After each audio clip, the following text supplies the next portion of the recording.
Hermano, buenos días para todos. Bendiciones del Señor.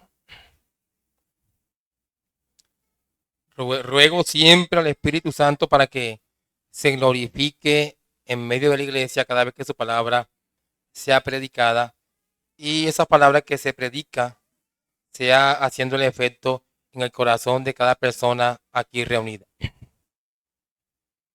Martín Lutero, el gran reformador, sostuvo que la doctrina de la justificación solo por la fe es el artículo por el cual la iglesia se mantiene o cae. Juan Calvino estuvo de acuerdo con esa evaluación y comprendió la urgencia del asunto, diciendo que la doctrina de la justificación es la bisagra en la que todo gira. La razón de eso y la razón por la que Lutero consideró que este tema es de gran importancia para la vida de la persona fue porque lo que estaba en juego aquí era nada menos que el evangelio mismo, ya que la doctrina de la justificación responde a la pregunta que recordamos que fue planteada al apóstol Pablo por el carcelero de Filipos en Hechos capítulo 6, 16, versículo 30. ¿Qué debo hacer para ser salvo? Así que con esta pregunta estamos tratando con el asunto de la salvación misma y no hay pregunta más grande, no hay pregunta más importante que esta para un cristiano. La doctrina de la justificación aborda nuestra situación más grave como seres humanos caídos. Y el problema que aborda en última instancia es el problema de la justicia de Dios. Y el problema es este, simplemente es este. Dios es justo y nosotros no. Dice el Salmo 130, versículo 3, ya, si mirares a los pecados, ¿quién, oh Señor, podrá mantenerse? Si el Señor hace una evaluación de la vida de cada uno de nosotros, la respuesta es que nadie podrá soportar esa evaluación. Alguien decía lo siguiente, si Dios extendiera la vara de medir de su justicia y con esa norma evaluara tu vida y la mía, ambos pereceríamos porque no somos justos. Y muchos de nosotros pensamos que la forma de resolver este problema es solo trabajando más duro, tratar con mayor urgencia de ser buenas personas y hacer lo mejor que podamos. Y eso debiera ser suficiente cuando llegamos al tribunal de Dios. De allí el gran problema que ha surgido y que ha entrado en la iglesia. Y es el hecho de que las personas pretenden ganarse el favor de Dios a través de sus obras. Sin embargo, la advertencia que nos hacen las escrituras en Romanos capítulo 3, versículo 20 y Gálatas capítulo 2, versículo 16 es clara. Por las obras de la ley nadie será justificado, nadie será declarado justo delante del tribunal de Dios. Así que nuestra deuda con Dios como seres humanos caídos no se resuelve haciendo obras. Entonces la pregunta que surge es, ¿cómo se resuelve? Se resuelve siendo justificado de la única manera como lo presentan las escrituras. Esto es lo que nos enseña el apóstol Pablo en Romanos capítulo 1, versículo 17, que es la porción que tomaré en esta mañana, dice el texto, porque en el Evangelio la justicia de Dios se revela por fe y para fe, como está escrito, mas el justo por la fe vivirá. Este es el texto que consideraremos en esta mañana. El título para esta enseñanza, hermanos, es El justo y su única alternativa de vida, la fe. El justo y su única alternativa de vida, la fe. Veremos y vamos a responder dos preguntas. En primer lugar, ¿cómo puede ser un hombre justo delante de Dios? Y en segundo lugar, ¿qué significa que el hombre justo viva por fe? ¿Cómo puede ser un hombre justo delante de Dios? ¿Y qué significa que el hombre justo viva por fe? Vamos a responder entonces la primera pregunta a la luz del pasaje que estamos considerando en esta mañana. ¿Cómo puede ser un hombre justo delante de Dios? Cuando decimos que una persona es justa, nos referimos a alguien que actúa con rectitud o que su conducta es recta. O en términos más claros, cuando se habla de justo en la Biblia, se refiere a aquellos que actúan en conformidad con la voluntad de Dios, quienes obedecen sus mandamientos y viven de acuerdo con sus preceptos. El que hace justicia es justo, como Él es justo, como lo declara 1 Juan capítulo 3, versículo 7. Y claramente el justo es aquella persona que tiene un estilo de vida que agrada a Dios. Sin embargo, la Biblia nos enseña que a partir del momento en el que Adán y Eva desobedecieron a Dios en el jardín del Edén, el pecado entró en el mundo. Lo que quiere decir que después de la caída, cada ser humano que nace en este mundo nace siendo pecador, alejado de Dios, a tal punto que sus inclinaciones ahora son todas en desobediencia a sus mandamientos. Génesis capítulo 6. Versículo 5. Y vio Jehová que la maldad de los hombres era mucha en la tierra y que todo designio de los pensamientos del corazón de ellos era de continuo, solamente, únicamente al mal. Solo maldad sale del hombre luego de la caída. Sus pensamientos, sus emociones, sus acciones, todo gira en torno al pecado, es decir, todo lo que piensa, siente y todas sus acciones en general fallan a la hora de cumplir con los estándares de Dios, erran en el blanco. Otra cosa que nos enseña claramente la Biblia es el hecho de que Dios hizo al hombre recto, pero ellos buscaron muchas perversiones, como dice Eclesiastés capítulo 7, versículo 29. Es por eso que el apóstol Pablo en el Nuevo Testamento, teniendo en cuenta la realidad del pecado en la vida del hombre, de la que ya nos habló el Antiguo Testamento, va a decir en Romanos capítulo 3, versículo 10 en adelante. Romanos capítulo 3, versículo 10 en adelante, como está escrito, no hay justo ni aun uno. No hay quien entienda, no hay quien busque a Dios. Todos se desviaron, a una se hicieron inútiles. No hay quien haga lo bueno, no hay ni siquiera uno. Sepulcro abierto es su garganta, con su lengua engañan. Veneno de áspides hay debajo de sus labios. Su boca está llena de maldición y de amargura. Sus pies se apresuran para derramar sangre. Quebranto y desventura hay en sus caminos y no conocieron camino de paz. No hay temor de Dios delante de sus ojos. Esta es la condición del hombre en su estado natural. El apóstol Pablo es claro en indicarnos aquí que universalmente los seres humanos son malvados, son injustos, rebeldes e inclinados solamente hacia el mal. Y es en esta condición el hombre ni quiere ni puede buscar de Dios. Lo que quiere decir que el hombre no puede ser justo en sus propias fuerzas. Ningún hombre puede justificarse por sus propios méritos. Ningún hombre puede llegar delante de Dios y decirle, Señor, sé que nací siendo pecador y que soy un pecador, pero aquí están mis obras. Y así resuelvo mi problema contigo, Señor. No, las escrituras no nos enseñan esta mentira. Lo que sí nos enseñan las escrituras es que el único justo que ha existido en este mundo es el Señor Jesucristo. Él, mientras estuvo viviendo en este mundo, nunca pecó, sino que vivió una vida perfecta y recta delante de Dios. Hermanos, que esta verdad esté arraigada en lo más profundo del corazón de cada creyente aquí reunido. Es por eso que teniendo en cuenta la vida del Señor Jesús, que la única manera que el hombre sea declarado justo, y digo declarado porque se trata de una justicia que no es del hombre, la única manera de ser justificado es por la fe en el Señor Jesucristo. ¿Y cómo es esto? Descubrir esta respuesta fue lo que le cambió la vida a Martín Lutero. Fue sin ninguna duda el mejor día de su vida, cuando él descubrió esta respuesta.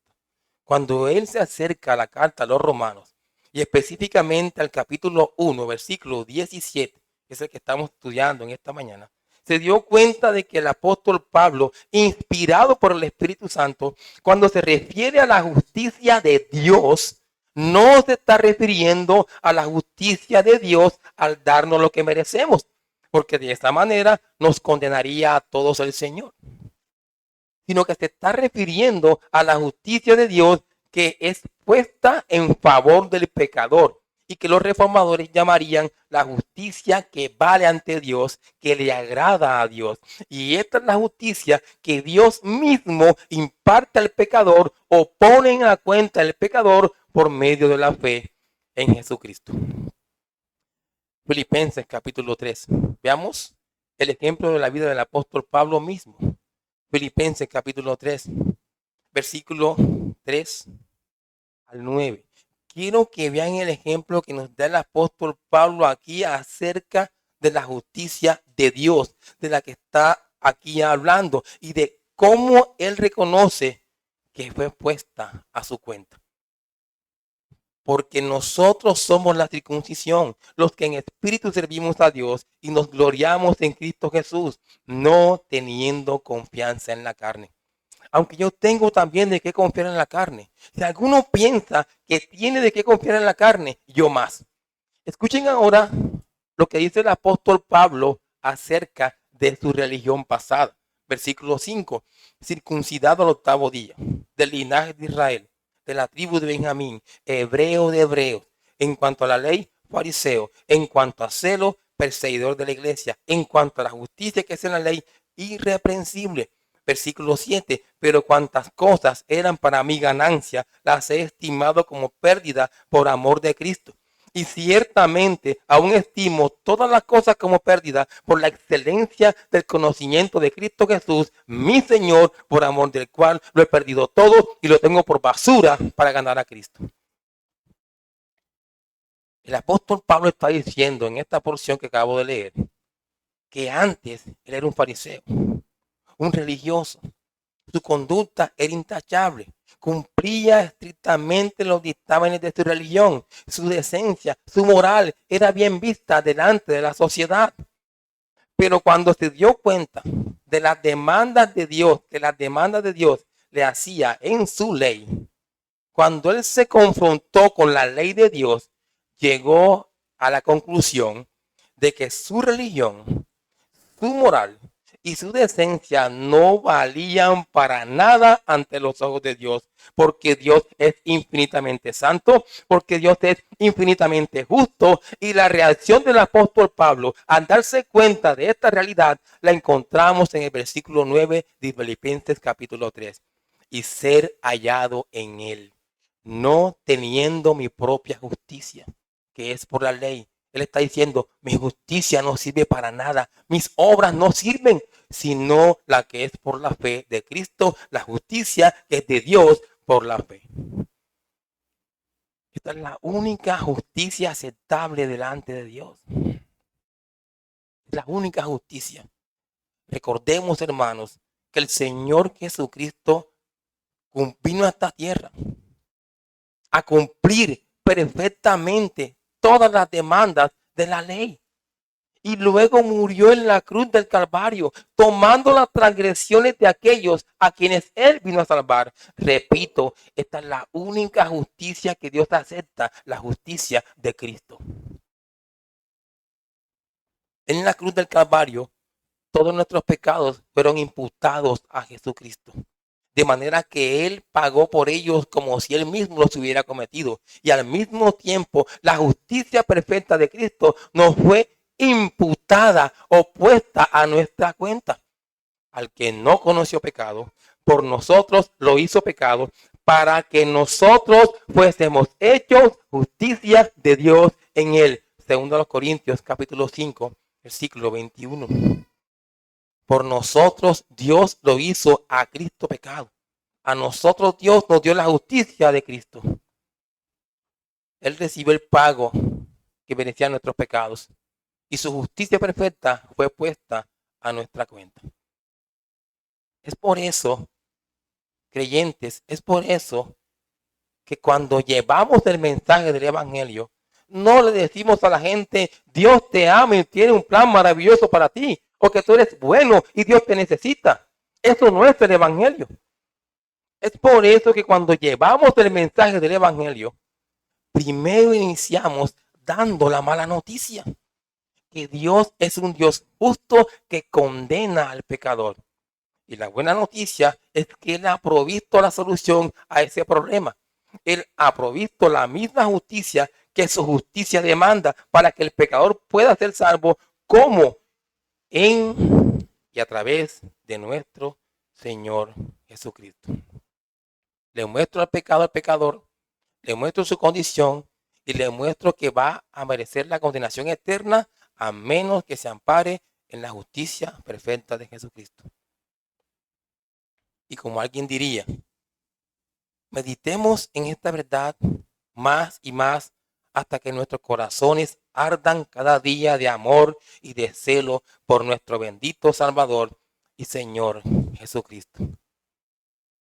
Así que ante la pregunta que hicimos en este primer punto, la respuesta es que el hombre puede ser justo cuando por la obra del Espíritu Santo en él, este se arrepiente y deposita su confianza en el Señor Jesucristo. Y es solamente en esta situación que el hombre puede tener la firme seguridad de que la justicia de Jesucristo ha sido depositada a su cuenta.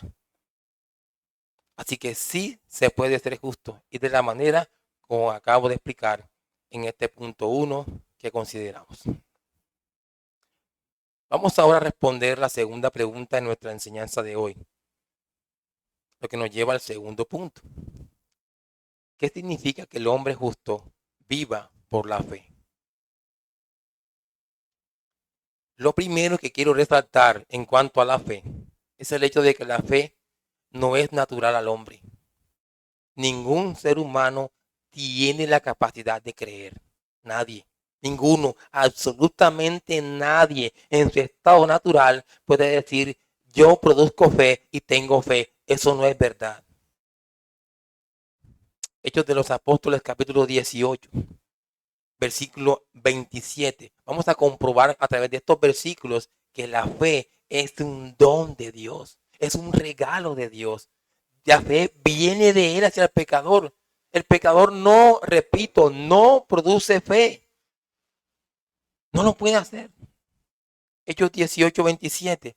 Y queriendo él pasar a Acaya, los hermanos le animaron y escribieron a los discípulos que le recibiesen. Y llegando él allá, fue de gran provecho a los que por la gracia habían creído por pura gracia. Y si es por gracia, no es natural al hombre, porque la gracia es el favor inmerecido de Dios hacia el pecador. Efesios capítulo 2, versículos 8 y 9. Porque por gracia sois salvos. Hermanos, es el favor de Dios. Es algo que Dios hace en el pecador. Porque por gracia sois salvos por medio de la fe. Y esto no de vosotros, pues es don de Dios. ¿Sí ven eso? No por obras para que nadie se gloríe. La fe es un don de Dios, un regalo de Dios por gracia que Él le concede al hombre. Filipenses capítulo 1, versículo 29. Veamos este último versículo para comprobar que la fe es un don de Dios y no es producida por el hombre. Porque a vosotros os es concedido, dado a causa de Cristo, no solo que creáis en Él, sino que también padezcáis por Él. ¿Ven lo que pasa aquí en este versículo 29 de Filipenses 1? Que el apóstol Pablo está diciendo que tanto el creer como el padecer por el Señor son regalos de Él. ¿Sí ven eso, hermanos? Y lo segundo que quiero considerar en este punto es que sin duda alguna, la vida del hombre justo es de fe de principio a fin. Todo el proceso salvífico en el creyente es por fe y para fe, como dice Romanos 1:17. Tan pronto el hombre cree en el Señor Jesucristo y es declarado justo, su vida va a girar en todo tiempo de su peregrinaje sobre esta tierra en torno a la fe. Y esto es vital que el creyente lo tenga presente para que su vida no se haga vana y sin fruto. Y es importante tener presente que la justicia perfecta de Cristo, imputada o puesta en nuestra cuenta, nos exige que seamos santos y que practiquemos la justicia. Ahora, la Biblia define la fe como la certeza de lo que se espera, la convicción de lo que no se ve, como dice Hebreos capítulo 11, versículo 1. Esto significa que la verdadera fe descansa en lo que Dios ha revelado en las Escrituras, teniendo la plena convicción de que lo que allí se revela es en verdad la palabra de Dios. Y como resultado está la obediencia. Fue Martin Lloyd Jones quien dijo: la fe significa adoptar la palabra de Dios y actuar de acuerdo a ella sencillamente porque es la palabra de Dios. Significa creer en lo que Dios ha dicho precisamente porque Él lo ha dicho. Miren, aquellos héroes de la fe que encontramos en Hebreos capítulo 11 creyeron a la palabra de Dios sencillamente porque Dios había hablado. No tenían otra razón. Por ejemplo, ¿por qué tomó a Abraham a Isaac su hijo y subió al monte Moriah? ¿Por qué estuvo a punto de sacrificarlo? ¿Por qué? Sencillamente porque Dios le había dicho que lo hiciera. El creyente obediente no duda, no vacila en obedecer a Dios. Dios habla y el creyente obedece sin vacilar. Este es el ejemplo que nos dan los héroes de la fe. Y cada creyente fiel encontramos en las Escrituras y en la historia de la iglesia y en toda la historia de la bíblica, hermanos. No obstante, vivir por la fe significa mucho más que eso, hermanos. Significa construir toda nuestra vida sobre la fe en Dios. El secreto de todos aquellos personajes del Antiguo Testamento es que vivieron como viendo al invisible. Estos hombres arriesgaron todo, apoyados en la palabra de Dios. Estaban dispuestos, hermanos, a sufrir por eso. Y si fuera necesario, aceptar la pérdida de la vida o de cualquier cosa, con tal de mantenerse en obediencia al Señor. Y tal es el caso que muchos de los primeros cristianos enfrentaron la misma alternativa. Tuvieron que enfrentar terribles situaciones. Se les obligaba a decir: César es el Señor. Digan que César es el Señor. Qué sencillo es decir eso. Díganlo, creyentes, en el siglo I. Digan que César es el Señor. Y ellos respondían: no podemos decirlo porque sabemos que César no es el Señor. Solo hay un Señor y es el Señor Jesucristo. Pero ellos insistían y le decían: si no dicen que César es el Señor, serán arrojados a los leones. Sin embargo, se rehusaron a hacerlo. No dijeron que César era el Señor. ¿Sobre qué base? Sobre la base de la palabra de Dios. Ellos creían en el Señor. Creían de todo corazón que Jesucristo era el Dios encarnado, que murió en una cruz y que además resucitó de entre los muertos. También creían que Él era el Señor. Y si es mi Señor, Él gobierna mi vida. Y si gobierna mi vida, yo como cristiano ando en obediencia. Así que si un cristiano dice que Jesucristo es el Señor y anda en desobediencia, hay una contradicción allí. Y estos creyentes del primer siglo lo demostraron. Dieron su vida con tal de mantenerse firmes en su fe.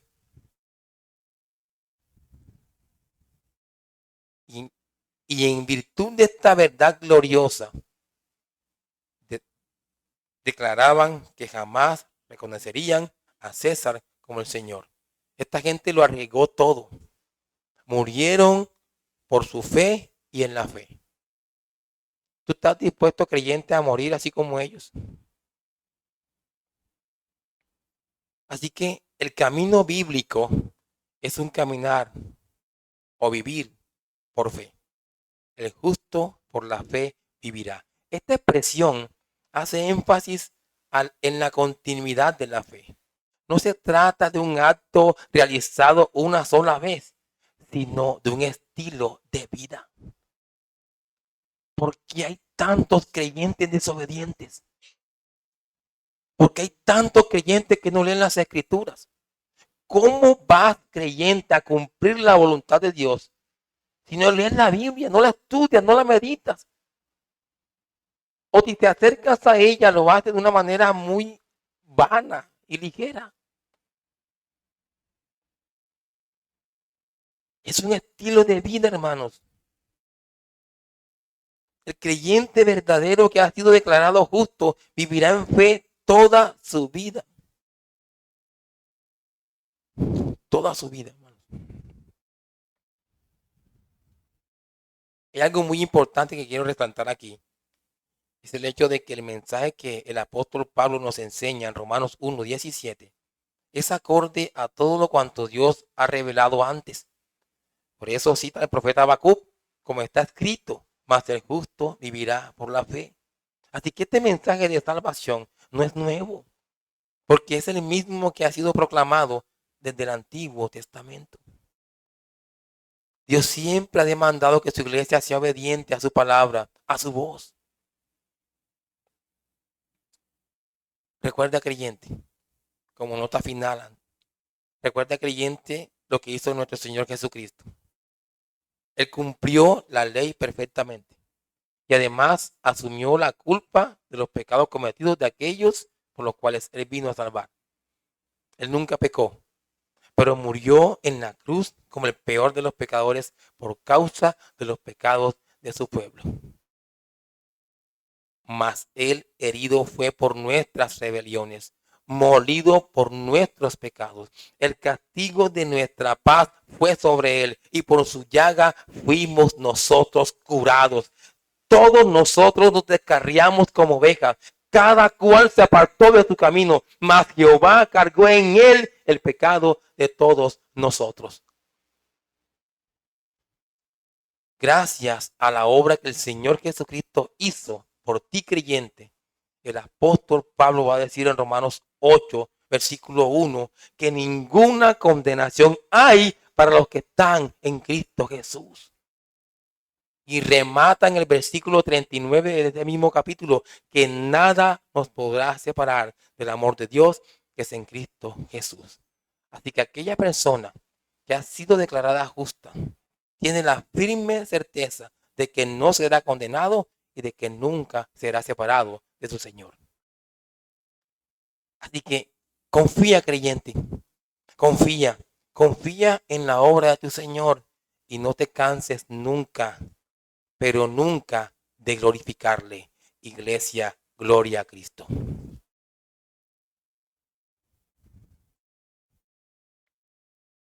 Quiero ahora aplicar esta enseñanza. Vamos a aplicar la enseñanza y ver el sentido de escuchar esta doctrina para nuestras vidas. Cuando contemplamos la realidad que nos rodea, nos daremos cuenta de que mucha es la maldad que hay en este mundo. Una maldad que a medida que pasa el tiempo crece más y más. Sin duda alguna, la gente que vemos a nuestro alrededor no busca a Dios. Siguen la corriente de este mundo. Recurren una y otra vez al pecado. ¿Ven, creyente, que el incrédulo es recurrente en el pecado?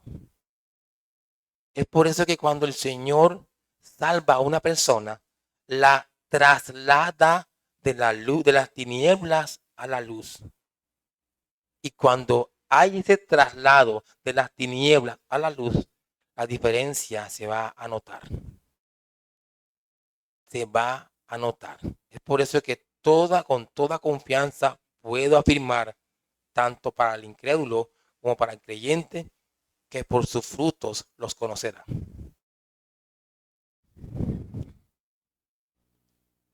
De allí que la vida de cada uno de nosotros se basa en una de las siguientes dos actitudes. Primero, o acogemos la palabra de Dios para nuestra vida y vivimos de acuerdo a ella. Y segundo, o no lo hacemos. Nuestra vida va a girar en torno a una de estas dos cosas. O sigo la palabra de Dios o no la sigo. A manera de aplicación, quiero inicialmente hablarle a los creyentes, es decir, a aquellas personas que han acogido la palabra de Dios para sus vidas. Para ustedes creyentes van primero estas palabras. Lo primero que te voy a decir, creyente, es que tú debes a diario estar viviendo conforme a la voluntad de Dios, teniendo en cuenta que el Espíritu Santo ha venido sobre tu vida, que el poder de Dios está obrando en ti y que a diario te esfuerzas en la gracia. Tú debes estar siendo luz en medio de la oscuridad, lo cual se ve reflejado en tu testimonio santo, tu amor por las cosas de Dios, en tu trato hacia el otro. Tú creyente debes estar tanto hoy como mañana, como siempre, amando a tu Señor. Tú no tienes en cuenta tu debilidad. Sea que seas débil, mucho o poco, tú amas a tu Señor. Sus mandamientos guardas a diario. Esta debe ser tu vida todos los días. Tú no te cansas de glorificarle con tu vida. Entonces la pregunta es, ¿así es como tú vives, creyente? Al decir que el justo vivirá por fe, debe llevarte a ti, creyente, a vivir con gozo. No puede existir un creyente amargado o triste, con falta de contentamiento, cuando vemos una frase como esta: el justo por la fe vivirá. Y lo digo porque ya tú no eres culpable ante los ojos de Dios. Eres inocente. Ya no hay condenación para ti, gracias a Cristo. Es por eso que nada, por muchas cosas difíciles, buenas o malas, adversas o que te alegren el corazón, nada puede quitarte o robarte el gozo de tu salvación. Nada. El mayor problema ya fue saldado. Ahora te queda a ti vivir por fe. Además, por el hecho de que ahora seas justo, por el hecho de que ahora hagas parte del pueblo de Dios, eso da razón de que tú ya no eres esclavo del pecado. Ya el pecado no gobierna tu vida.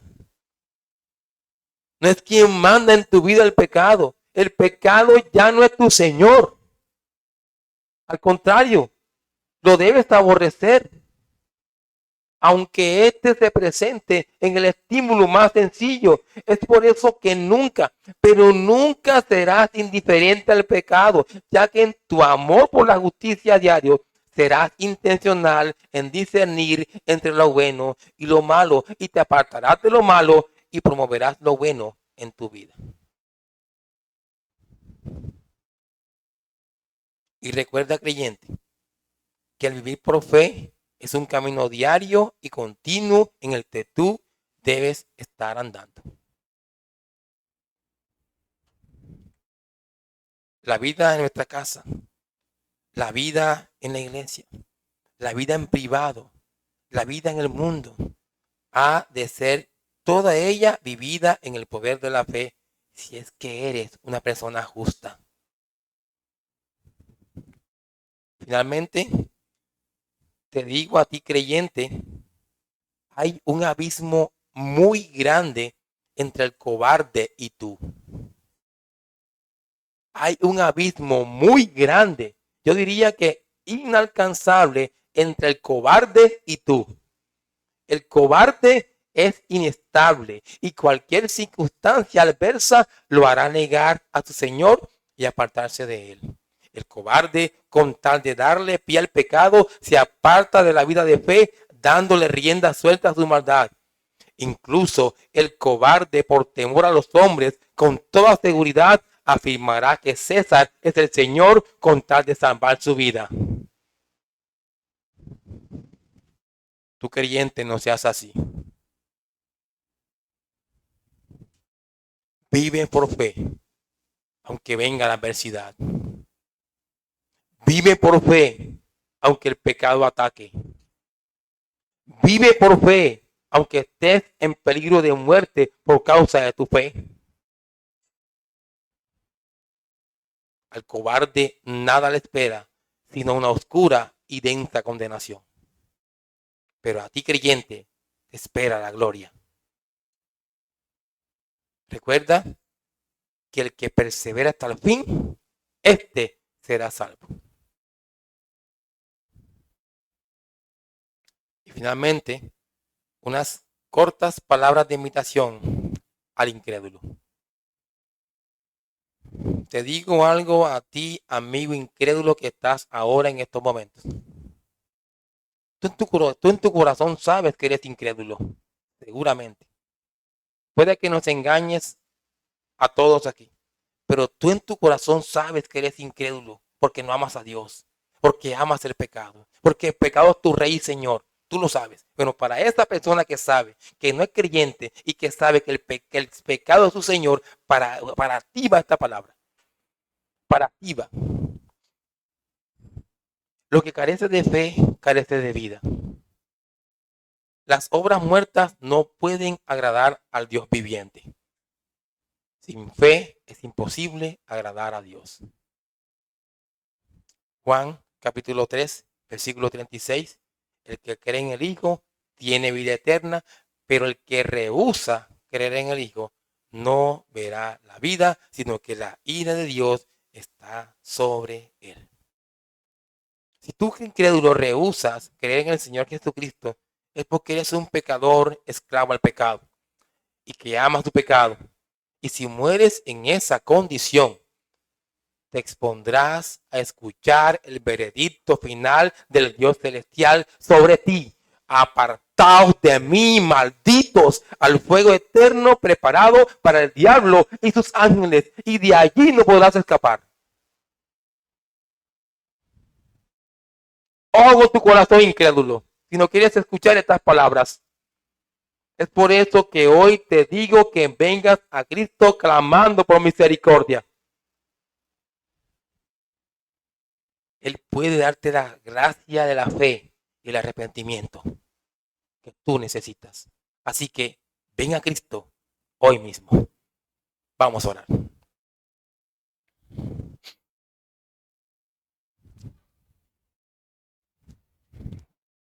Amado Señor y Padre Celestial, te damos gracias en esta mañana por este tiempo de bendición que nos has regalado. Queremos rogarte para que continúes glorificándote cada día en nuestra vida, Señor, y nos concedas la gracia diaria que necesitamos para ser más que vencedores y vivir una vida santa que te honre a ti. Ruego, Señor, que nos apropiemos de esta verdad del justo por la fe vivirá, y vivir en consecuencia a esta verdad que tú, Señor, has dejado para nosotros. Gloria a tu nombre por siempre, mi Señor. Te rogamos todas estas cosas en el nombre de Cristo. Amén. Bendiciones, hermanos. Ay,